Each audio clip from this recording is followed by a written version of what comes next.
El apóstol Pablo le está diciendo al joven Timoteo que se tome su tiempo antes de ordenar un anciano, que, que no se apure en querer tener un líder ya. ¿Por qué?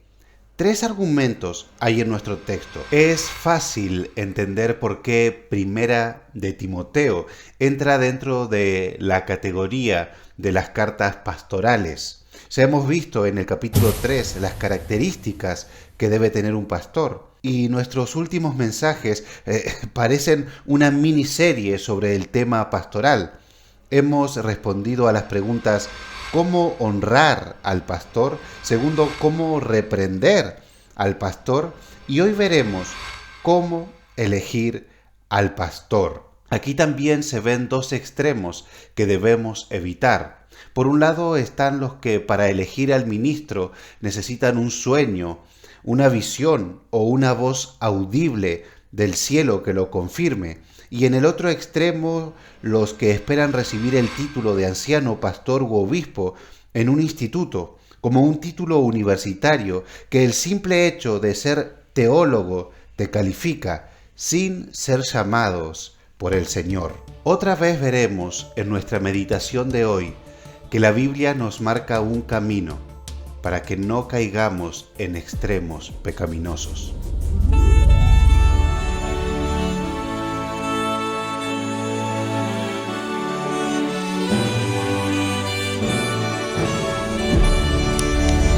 Hola a todos, espero que anden bien, que el Señor les bendiga. ¿Acaso el Señor no puede llamar a un ministro a que ocupe su ministerio de forma sobrenatural? Avisarle a la iglesia que ese es un ministro de Él, de una forma como un sueño, una visión o una voz audible. Por supuesto que el Señor puede hacer eso.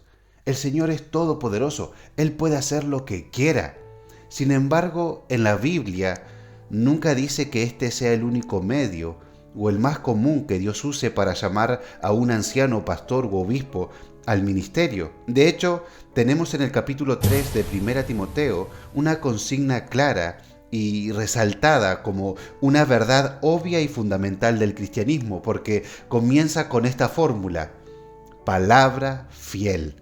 1 Timoteo 3:1 dice: palabra fiel. Si alguno anhela obispado, buena obra desea. La palabra anhela en griego, el idioma en que se escribió el Nuevo Testamento, significa estirarse para agarrar algo, mientras que la palabra desea significa un apasionado impulso. En este contexto, un impulso bueno, no malo. Tomados en conjunto, los dos términos describen al hombre que externamente aspira al ministerio debido que en su interior hay una pasión que lo conduce.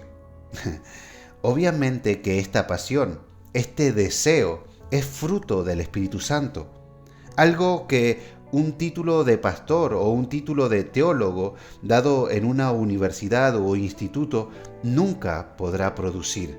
Si bien un pastor tiene que estudiar, ya sea autodidacta o en un instituto, porque debe ser apto para enseñar, el estudio no es suficiente, porque un pastor, anciano u obispo es llamado por el Señor, no por los hombres. Vamos contestando nuestra pregunta disparadora: ¿cómo elegir al pastor? Primero, lo elige el Señor. Entonces el ministro tendrá el deseo de servir, y la iglesia, el cuerpo de Cristo, liderada por los ancianos, debe dar su aprobación evaluando si cumple con los requisitos que figuran en esta carta en el capítulo 3. Pero en nuestro texto de hoy nos encontramos con un mandato que Pablo le da a Timoteo. Y permítanme llamarle la atención al anciano o pastor que esté escuchando este mensaje. Es un mandato que tiene que atender bien, y toda la iglesia. Fíjese, 1 Timoteo capítulo 5, desde el versículo 22, dice así: no impongas con ligereza las manos a ninguno, ni participes en pecados ajenos. consérvate puro. ¿A qué se refiere Pablo con imponer las manos? Si puede, tome nota, porque les traje un comentario con referencias bíblicas. Escuche, el imponer las manos sobre alguien expresaba solidaridad, unión e identificación con ellos. La práctica tiene sus raíces en el Antiguo Testamento. Se derivó de la práctica de imponer las manos sobre el animal que se sacrificaba para identificarse con él. Imponer las manos también simboliza identificación en el Nuevo Testamento. En este contexto de 1 Timoteo era confirmar su capacidad y su aceptación para el ministerio público. Dicho de otro modo, el apóstol Pablo le está diciendo al joven Timoteo que se tome su tiempo antes de ordenar un anciano, que no se apure en querer tener un líder ya. ¿Por qué? 3 argumentos hay en nuestro texto. Primero, para no participar en pecados ajenos. Mire nuevamente el versículo que acabamos de leer. Dice, no impongas con ligereza las manos a ninguno, ni participes en pecados ajenos. Consérvate puro. Otra versión lo dice más clarito. No te apresures a imponer las manos a nadie, no sea que te hagas cómplice de pecados ajenos. Consérvate puro. Y este es el argumento que más debería ponernos en alerta, porque ser cómplice de un falso pastor es algo grave. Cuando Jesús enumeró las señales antes del fin, dijo que vendrían guerras, rumores de guerras, persecución, terremotos, pestes y demás.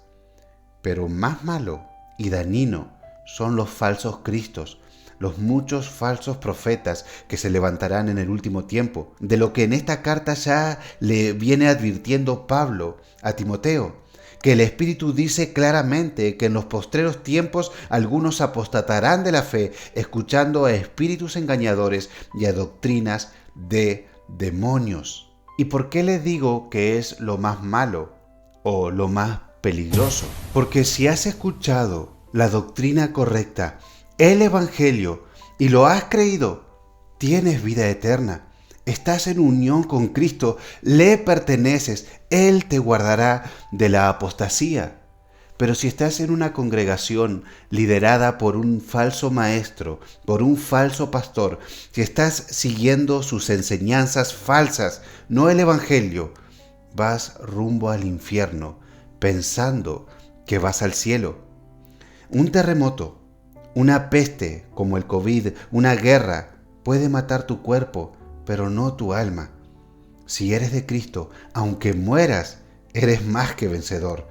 Pero un falso profeta está privando a la iglesia de la sana doctrina que puede salvarla, el Evangelio de Jesucristo. Entretiene a las almas con prosperidad, humanismo, legalismo y cualquier otra cosa, menos el Evangelio. Son tan peligrosos porque privan a la congregación de lo único que puede salvar a las personas. Dentro de sus templos están cavando el pozo que los lleva directo al infierno junto con sus seguidores.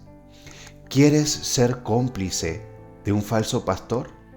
Si tu respuesta es no, entonces no impongas con ligereza las manos a ninguno. Y el siguiente versículo es una especie de paréntesis muy común en las cartas paulinas y es una recomendación particular a Timoteo. Dice el versículo 23, ya no bebas agua, sino usa de un poco de vino por causa de tu estómago y de tus frecuentes enfermedades. Aunque es una nota personal para Timoteo, tenemos para aprender en este versículo. Justo antes de esta recomendación, termina el versículo anterior diciendo, consérvate puro. Y obviamente tiene que ver con no participar en pecados ajenos al apresurarse a nombrar un anciano. Pero también hay que tener en cuenta el carácter de estos falsos ministros que se describe en la Biblia. Podemos distinguir dos tipos. Por un lado estaban los libertinos, quienes entendían la gracia como un permiso para poder pecar, los cuales no tendrían temor de fornicar y emborracharse. Y en el otro extremo, los legalistas, como ya se le advirtió a Timoteo, algunas de sus enseñanzas que prohibirían casarse y mandarían abstenerse de alimentos que Dios creó para que con acción de gracia participasen de ellos los creyentes y los que han conocido la verdad. Tal vez estos falsos maestros prohibían totalmente el vino. La Biblia no hace eso.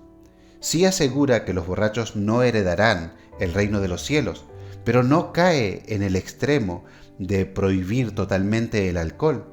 Timoteo seguiría siendo puro, aún usando un poco de vino por sus frecuentes enfermedades. Hay que tener en cuenta que el agua era impura en el mundo antiguo y portadora de enfermedades como la disentería. El consejo de Pablo de que usara un poco de vino ayudaría a conservar la salud de Timoteo de los efectos provocados de las enfermedades del agua contaminada de su tiempo. Dejando claro este paréntesis, seguimos con las razones de por qué no hay que apresurarse para ordenar un pastor. Segundo, porque los pecados saldrán a la luz. Así como los árboles en su tiempo da frutos, el pecado de muchos se evidenciará si somos pacientes. Dice el versículo que sigue, versículo 24, los pecados de algunos hombres se hacen patentes antes que ellos vengan a juicio, mas a otros se le descubren después. Escuche otra versión de este mismo versículo. Es bien clarita. Dice, los pecados de algunos son evidentes aún antes de ser investigados, mientras que los pecados de otros se descubren después. Tenemos lastimosamente muchos ejemplos en el cristianismo, y quizá a usted se le venga a la mente alguno, de personas que empezaron a servir y parecían ejemplares de buena conducta y doctrina. Sin embargo, el tiempo descubrió sus pecados y ambiciones personales. Así que, antes de aprender de la peor manera y hacerse cómplice de este pecado, escuche el consejo de Dios. No hay que apresurarse para elegir un pastor. Y la tercera razón es porque las buenas obras saldrán a la luz. Dice el último versículo que leeremos hoy, el versículo 25. Asimismo, se hacen manifiestas las buenas obras, y las que son de otra manera no pueden permanecer ocultas. No solo el tiempo hará que se evidencie las malas obras, los pecados, sino también que se va a evidenciar con el tiempo las buenas obras de los verdaderos siervos de Dios. El mandato bíblico que hoy aprendimos y que debemos poner en práctica es a no apresurarnos cuando hay que elegir, ordenar o comisionar a un pastor, para no hacernos partícipe con el engaño de un falso ministro, porque el tiempo hará que se manifiesten sus pecados o, en el caso positivo, que se manifiesten sus buenas obras. Se habrá dado cuenta de que la iglesia contemporánea ha llevado a un extremo pecaminoso y distorsionado las palabras de Jesús cuando dijo: no juzguéis para que no seáis juzgados. Obviamente que no tenemos que ser unos criticones que son especialistas en ver el pecado del hermano y no pueden ver su propia bajeza, su propio pecado. Pero hermanos, sí tenemos que discernir, sí tenemos que poder juzgar quién es un genuino cristiano y quién es un falso cristiano, quién es un genuino ministro del Señor y quién es un lobo disfrazado de oveja. La salvación es solo por gracia, es solo por la fe en Jesucristo.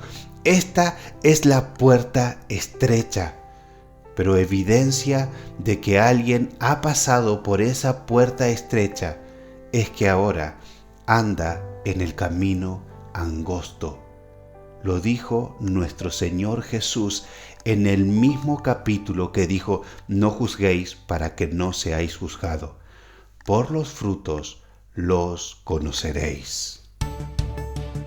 Si este video ha sido de edificación para tu vida, te invito a que lo compartas, a que le des me gusta para que podamos llegar a más personas con la palabra de Dios.